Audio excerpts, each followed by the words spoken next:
Bonjour Catherine, Bonjour. tu es élue au Centre communal d'action sociale, le CCAS. Qu'est-ce que la liste Briançon citoyenne va apporter de plus?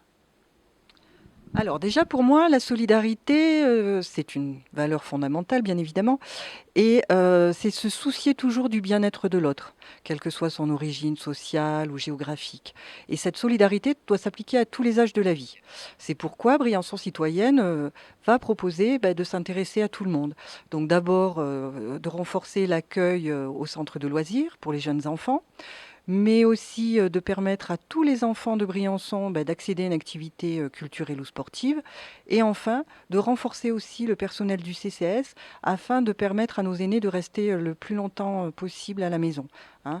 Donc c'est en termes d'aide à domicile par exemple, mais aussi il faut absolument qu'on renforce le portage. Aujourd'hui, on a une capacité qui est limitée. Il faut dépasser cette barrière. Et toi, docteur, si je peux t'appeler docteur, que penses-tu de l'offre actuelle de l'offre médicale à Briançon? Bien, nous avons un hôpital de très haut niveau qui convient bien et sur lequel il faut être toujours attentif à ce qu'il soit toujours de haute qualité. Mais pour la médecine de ville, même si les Briançonnais se portent bien, lorsqu'ils vont mal, la santé se dégrade, il y a une réelle perte de chance parce que nous manquons énormément de spécialistes et il faut trouver les moyens pour que les spécialistes puissent s'installer à Briançon.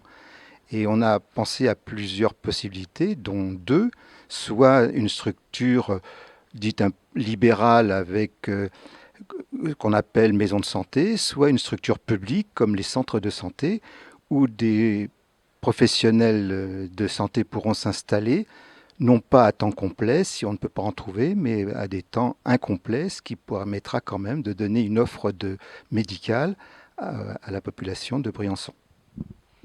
Et au niveau du dérèglement climatique, est-ce que l'on sait que si ça joue ou pas à Briançon, puisque nous sommes une station climatique? Bien, c'est une bonne question. Le problème, c'est qu'on ne sait pas comment est l'air à Briançon, puisqu'il y a très peu de capteurs. Et ce que nous voulons développer, c'est la mise en place de capteurs de façon à savoir si effectivement nous pouvons être encore une station climatique dans le vrai sens du terme, pour toujours accueillir des patients asthmatiques, malades des poumons, voilà. Mais pour l'instant, on espère qu'effectivement l'air de Briançon est un bon air, mais on n'en est pas sûr.